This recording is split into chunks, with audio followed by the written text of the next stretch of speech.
Como pasó con la historia de Alfa Romeo para analizar el declive de esta marca con tanta historia, no me queda más remedio que crear un vídeo largo, para saber el por qué hay que trasladarse a la época donde estos protagonistas rodaban por nuestras carreteras. ¿Y qué os parece si de entrada nos trasladamos hasta el año 1983, para ver cómo era el Lancia Delta? Y para comenzar traigo el Lancia Delta GT, una versión que contaría con un motor atmosférico de 1600 cm3 y 105 caballos. Por lo tanto, en su momento era el modelo que se situaba por debajo del Delta HF. A principios de los años 80 la categoría de los compactos estaba en pleno crecimiento, y para entender el por qué este Lancia sería un buen ejemplo, siendo un coche con una destacable habitabilidad tanto en las plazas delanteras como en las traseras, recriminando la autopista que tal vez hubiera sido más lógico contar con algo menos de espacio detrás a favor de contar con un maletero de mayor capacidad, siendo claramente lo más mejorable este coche desde el punto de vista práctico. En su interior la postura al volante sería buena y sus asientos serían cómodos. Tal vez algo blando es lo que puede cansar en largos viajes. Este Lancia Delta sería un coche con un nivel de sonoridad relativamente bajo, acompañado por un sonido del motor en su justa medida para no cansar. La visibilidad sería muy buena gracias a su amplia zona acristalada. Tan solo los montantes traseros más gordos dificultarán un poco la vista trasera. Respecto al comportamiento, tal vez sea lo mejor de este Delta, a lo que acompañaría un motor que parece tener la potencia justa. Su dirección tenía el tarado justo para no resultar lenta ni excesivamente rápida. Tampoco era pesada, y junto a su afinado bastidor permitían un andar donde el coche siempre mantenía la línea recta, a pesar de que hubiera viento lateral. En curvas su comportamiento resultaba intachable, ya sean curvas más lentas o más rápidas, y tan solo en firmes muy bacheados le podríamos recriminar que tendía a botar en exceso, abandonando la trayectoria indicada por el volante. Curiosamente a este coche se le reprochaba algo curioso hoy en día, la monta de neumáticos que parecía muy justa para un coche de su potencia, contando con una sección de solo 165 con perfil 65, algo que para autopista parecía claro que el comportamiento mejoraría aún más con la monta de unos neumáticos más anchos y con un compuesto más deportivo. Otro punto destacable sería el de los frenos. Con discos en las cuatro ruedas en su momento sería otro aspecto a destacar, sobre todo evitando así que apareciese el fading. Su motor de 1600 cm3 provenía del Fiat Ritmo, pero siendo el motor retocado por Lancia para darle su propio carácter, consiguiendo finalmente una mecánica que transmitía mayor poderío que la que montaba el Fiat Ritmo. Posiblemente lo menos destacable para la redacción de autopista sería la inserción de las marchas de su caja de cambios. El escalonamiento de las mismas sería muy bueno, pero a veces parecía que no quisieran entrar, sobre todo la primera y la tercera marcha, teniendo la sospecha que posiblemente más que una característica del coche sea un fallo de esta unidad de pruebas. Prestacionalmente con un buen motor y un buen escalonamiento del cambio, sus 105 caballos lucían bien. 180 km/h velocidad máxima y 31,9 para cubrir el kilómetro con sella parada. Prestaciones que eran de coche rápido en su momento. Tan solo su precio algo elevado respecto a la competencia, al ser un coche importado, sería uno de los pocos apartados grises de un coche muy completo, y quedaba claro que tenía mucho que decir.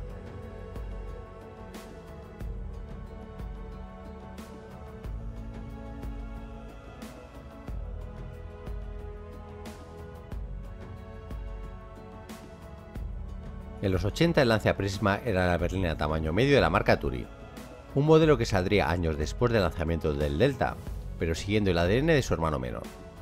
Por lo tanto, este coche no sería la típica berlina aburrida, silenciosa y sosa. Este coche, para bien o para mal, seguía su propio camino.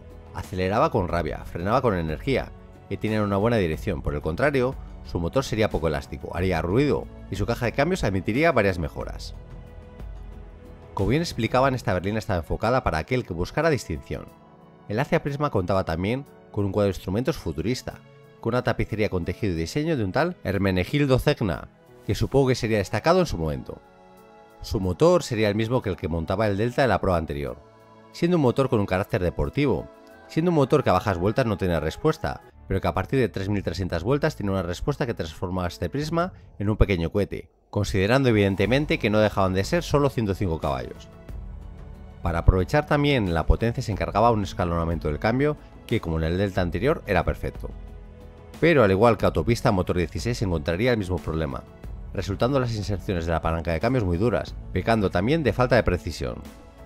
Respecto al comportamiento, habría luces y sombras. En un uso familiar a ritmo normal el comportamiento sería cómodo, pero cuando se decidía rodar más rápido aprovechando las virtudes de su motor, mostraría un comportamiento incierto.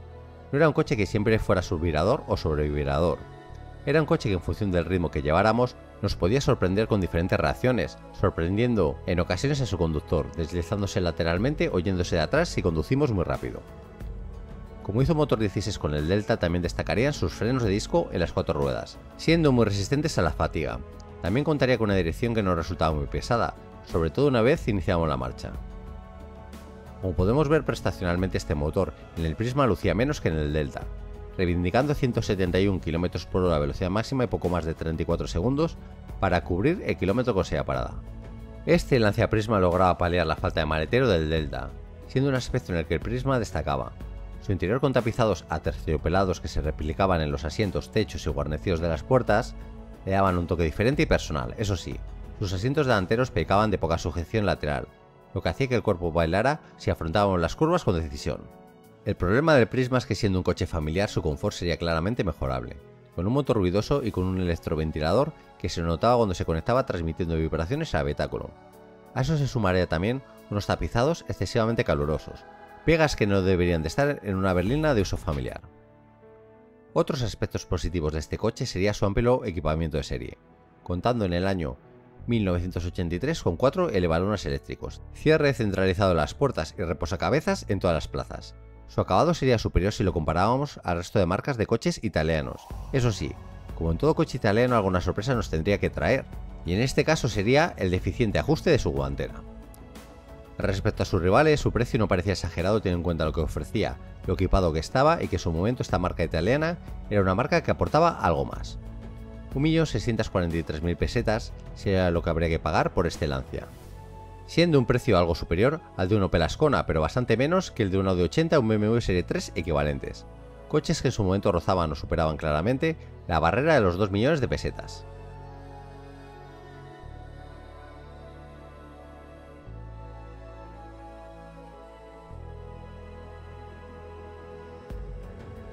Este coche representaba las locuras y los excesos de los años 80. La obligación de matricular 200 unidades para poder participar con este coche en el grupo B hizo que algunos pocos pudieran adquirir un coche que era directamente el de competición pero civilizado para poder circular por carretera. Está claro que estéticamente no se puede clasificar como un coche bonito, pero lo que sí que resultaba era un coche atrayente, copando todas las miradas. Personalmente me ha sorprendido ver esta foto, su interior. ¿No os parece un interior con un acabado de lujo? Un interior con mucha piel, pero que además contaría con un volante de piel vuelta y un pedalier de aluminio perfectamente posicionado. Si miramos más al detalle veremos que para este Delta se utilizaba de donante partes de Fiat, con múltiples mandos o su cuadro de instrumentos que es tomado de un Fiat Uno Turbo, sobre el que se realizan leves modificaciones. Tan solo se le podría reprochar sus asientos, que para el probador resultaban algo anchos. Por lo demás, todo parecía perfecto para disfrutar de la conducción. Una vez en marcha avisarían al probador del peculiar embrague, un embrague que distaría de ser progresivo. Una vez en marcha lo primero que veríamos es que el Delta S4 era un mundo de ruidos mecánicos. En su interior se filtraría multitud de ruidos provenientes de la zona trasera, que es donde iba situado su motor.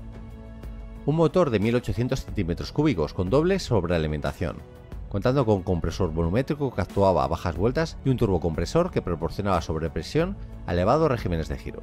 El resultado: 250 caballos a 6.750 vueltas, siendo un motor bastante elástico, permitiendo también rodar a bajas revoluciones. Si analizamos la ficha técnica, comprenderemos que se trataba de un coche 100% de competición. Los dobles trapecios se encontrarían en las 4 ruedas, los 4 discos se verían sobredimensionados hasta los 300 mm de diámetro, y su tracción total permitiría un límite de agarre al que pocos estarían acostumbrados. Sus asientos tipo bucket son cruciales a la hora de rodar rápido, sujetando el cuerpo a la hora de rodar deprisa. Cuando le exigimos su carácter sería su virador, resultando fácilmente corregible levantando el pie del acelerador. Prestacionalmente en su momento este coche sería un tiro. Contaría con una velocidad máxima de 234 km/h, que no estaba mal, pero lo mejor serían sus aceleraciones. 25,3 segundos para cubrir el kilómetro con sella parada, algo que le situaba a la altura de un Ferrari 328 o un Porsche 911 Carrera, siendo ya de paso uno de los coches probados más rápidos por la redacción de Autopista. En conclusión, lo más sorprendente de este coche sería lo fácil que resulta conducirlo, a lo que se sumaría la brutalidad de sus aceleraciones y deceleraciones.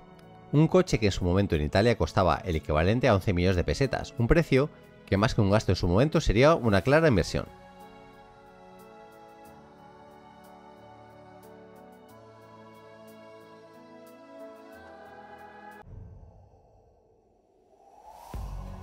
El Lancia i10 nació con el objetivo de traer la distinción al segmento de los coches pequeños. En una época donde disfrutar de lujo, equipamiento o distinción iba unido por norma general a grandes tamaños de carrocería, vendría el i10 para poner remedio a este problema. Y el Lancia i10 era eso, un coche urbano de 3,4 metros de longitud, con una personalidad exterior e interior italiana. En el caso de esta comparativa se probarían 3 de las unidades que articularían la gama. El más básico sería el Fire, que con un precio de 1.025.000 pesetas contaría con un ya anticuado motor a carburación de 46 caballos. En el punto intermedio se situaría el i10 LX, con un motor de inyección que alcanzaba los 57 caballos, costando 1.185.000 pesetas.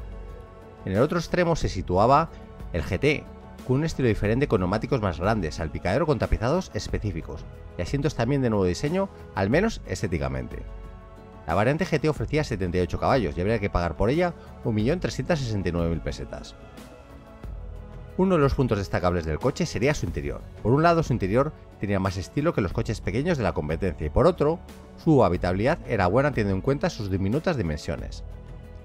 El maletero sería tal vez lo más reprochable, pero incluso las plazas traseras contarían con un espacio digno, gracias al colocar los asientos delanteros altos, lo que permitía situar los pies debajo de los mismos. Una vez en marcha el coche contaría con un comportamiento sano. Al ir sentados muy elevados nos da la impresión que el coche balancea más de lo que lo hace realmente. En los tres casos su cambio pecaba de dureza en las inserciones y en el motor Fire se ven escogidos unos desarrollos más largos para favorecer el consumo. Si miramos las prestaciones el Fire alcanzaría su velocidad máxima en cuarta, alcanzando 142 km por hora. Por su parte la versión intermedia ya alcanzaría 156 y la GT 166. En aceleraciones entre el más básico y el GT habría casi 5 segundos de diferencia en la aceleración larga, necesitando el Fire casi 40 segundos y el GT poco más de 35 segundos, quedando por lo tanto la versión LX otra vez en un perfecto punto intermedio.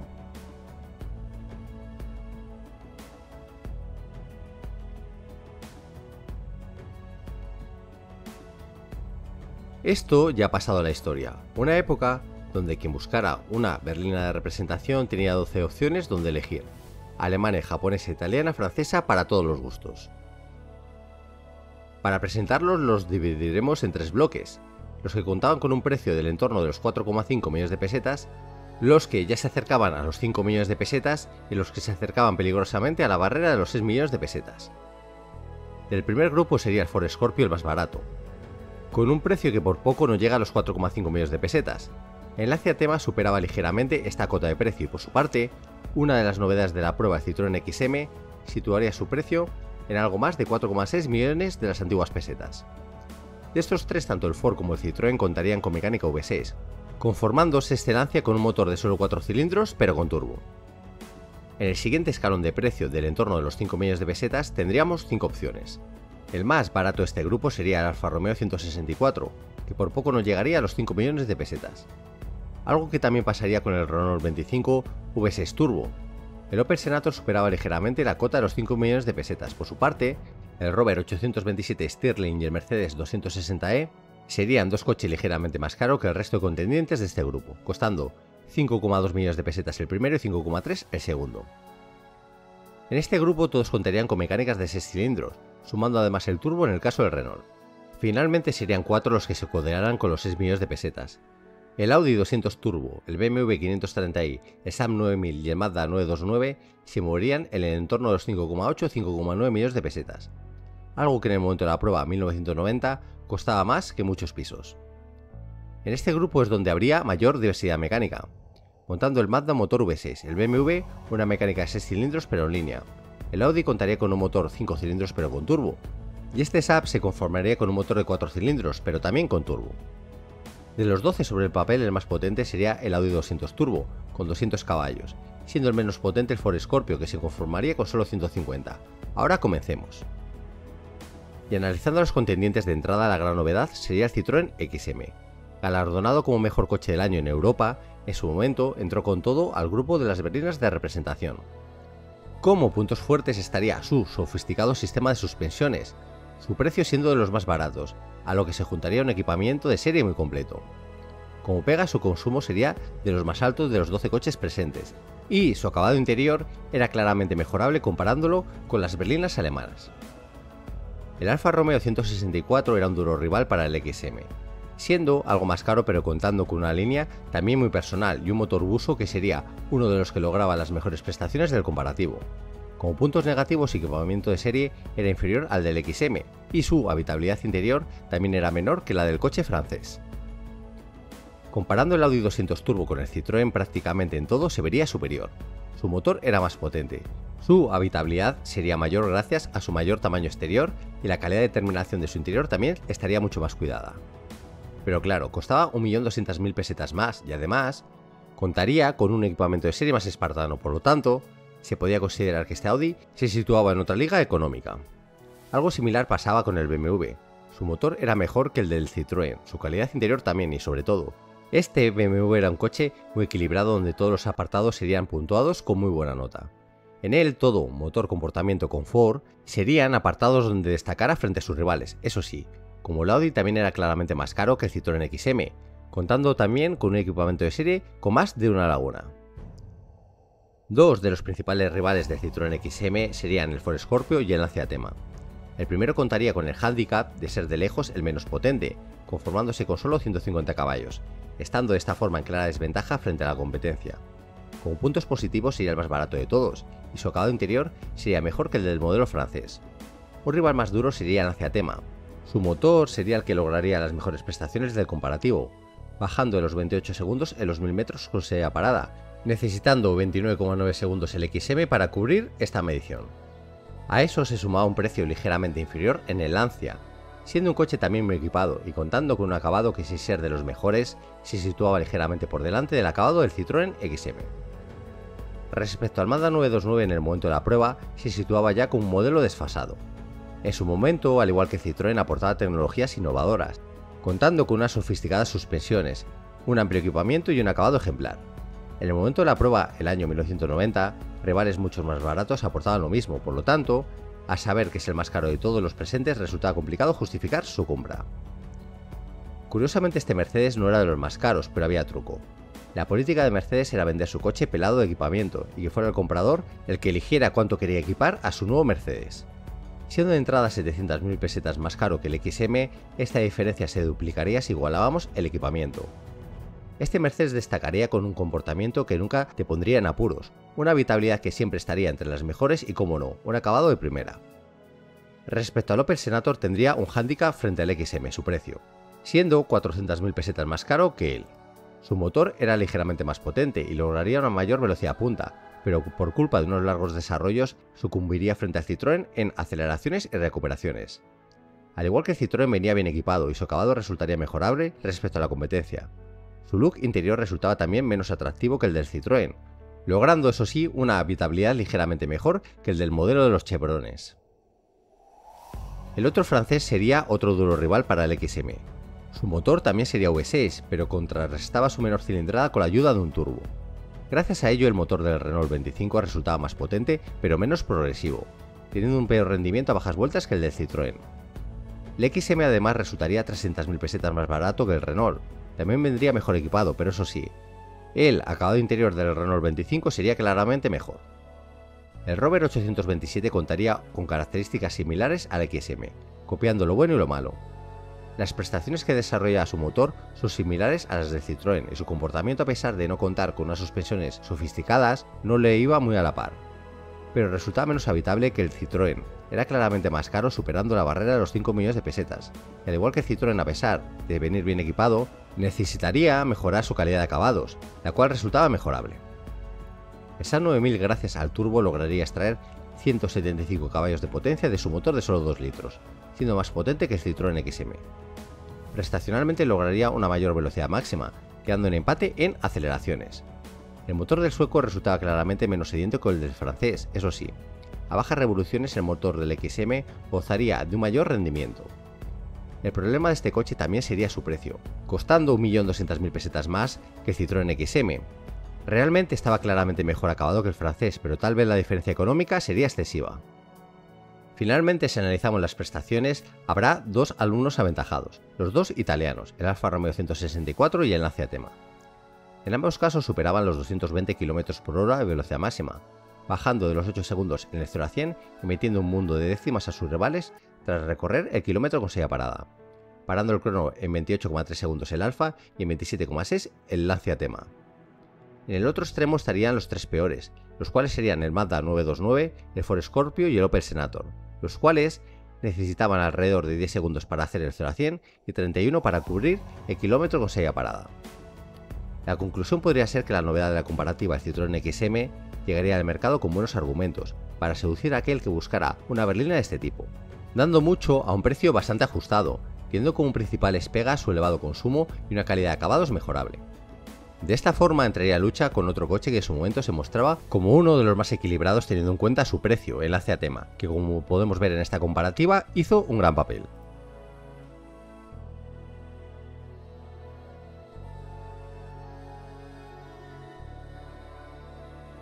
En el momento de la prueba había una moda, la tracción total que se empezaba a introducir en los turismos, algo que hasta entonces era algo casi exclusivo de los 4x4. De esta forma estos dos coches fueron necesarios para poder cumplir la reglamentación FISA que exigía matricular a un mínimo de 5.000 coches para poder así homologar el Grupo A del Mundial de Rallys. Técnicamente sus motores tomarían caminos diferentes. Este Lancia contaría con un 2 litros turbo logrando desarrollar 200 caballos de potencia. Por su parte el Golf recurría a un motor de 1.8 litros con compresor, alcanzando 160 caballos. Como podemos ver de entrada la diferencia de potencia es abultada. Al contar con un compresor el motor del Golf responde mejor que el Delta a bajo y medio régimen, desplegando toda su caballería en Lancia a alto régimen. Respecto al comportamiento, el Integrale se siente como un coche de competición. Su dirección es muy directa, sus suspensiones resultan muy firmes y su motor contaría con una respuesta turbo de la de antes. Por lo tanto es un coche que nos transmitiría sensaciones muy próximas a la competición. Aun con ello siempre se mantendría muy neutro sin poner las cosas complicadas a su conductor. Por su parte el Golf resultaría mucho más calmado, su motor es progresivo, su dirección no es tan directa, es un coche para aquel que busque un coche más calmado.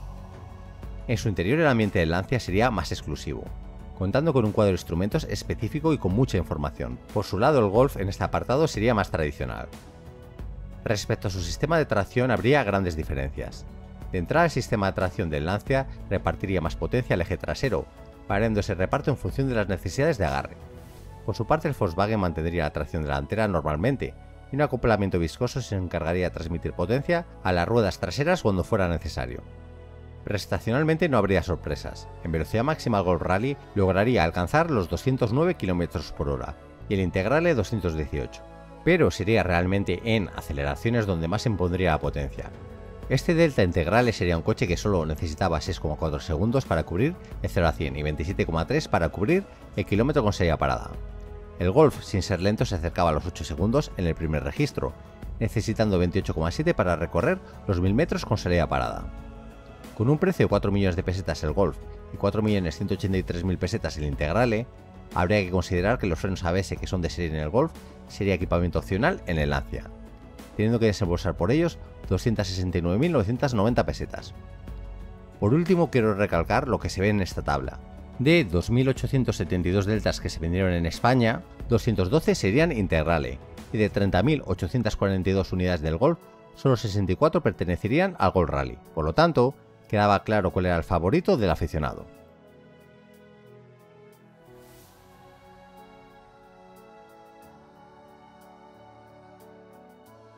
A principios de los 90 ya se comenzaba a ver lo bueno que aportaban las mecánicas turbodiesel montadas en berlinas de tamaño medio, siendo coches con un buen andar, con un consumo ridículo permitiendo tiradas de hasta 1000 km sin parar. Para saber de qué era capaz una de las novedades del segmento, el Lancia Dedra, los franceses 405 y Renault 21 vendrían a la comparativa con sendos motores turbodiesel. De los tres el más potente sería la mecánica italiana, contaría con 92 caballos, alcanzando el Peugeot 90 y el Renault 21 88. El motor del Renault sería la mecánica más antigua, necesitando más cilindrada, casi 2100 cm3, para poder lograr una potencia similar a la de sus rivales. Este hecho sería vital a la hora de comparar los consumos, siendo claramente más sediento en ciudad, consumiendo 10,3 litros cada 100 km cuando sus rivales se conformarían con solo 6,7.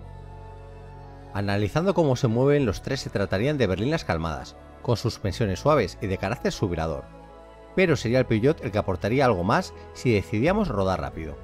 De los tres, el que mejor frenaba sería el Lancia, aunque motor 16 criticaría el tacto de su pedal. Prestacionalmente los tres lograrían velocidades punta del entorno de los 180 km/h, necesitando alrededor de 35 segundos para cubrir el kilómetro con sella parada. De los tres, el Lancia sería el que lograría los mejores registros, pero por márgenes muy estrechos. Analizando el habitáculo en el Lancia, resultaría casi todo positivo excepto una cosa: su habitabilidad en las plazas traseras, mucho menor que la de sus rivales franceses. Por lo demás, el Lancia sería de los tres el mejor acabado, el mejor aislado, lo que se agradecería aún más cuando la mecánica que lo mueve era diésel, contando además con una postura de conducción que también resultaba la mejor de todas. Analizando todo lo anterior, el Lancia tendría como puntos a mejorar su habitabilidad y su equipamiento escaso. Por lo demás, se mostraría como un coche muy completo. Por su parte, el Peugeot 405 tendría en su comportamiento, motor y habitabilidad los mejores argumentos donde convencer. Y por su parte, el Renault 21 usaría su mayor equipamiento y menor precio para seducir a aquel que quisiera una berlina de menos de 2,5 millones de pesetas, ya que el precio del Lancia tiene truco, al no contar con aire acondicionado de serie.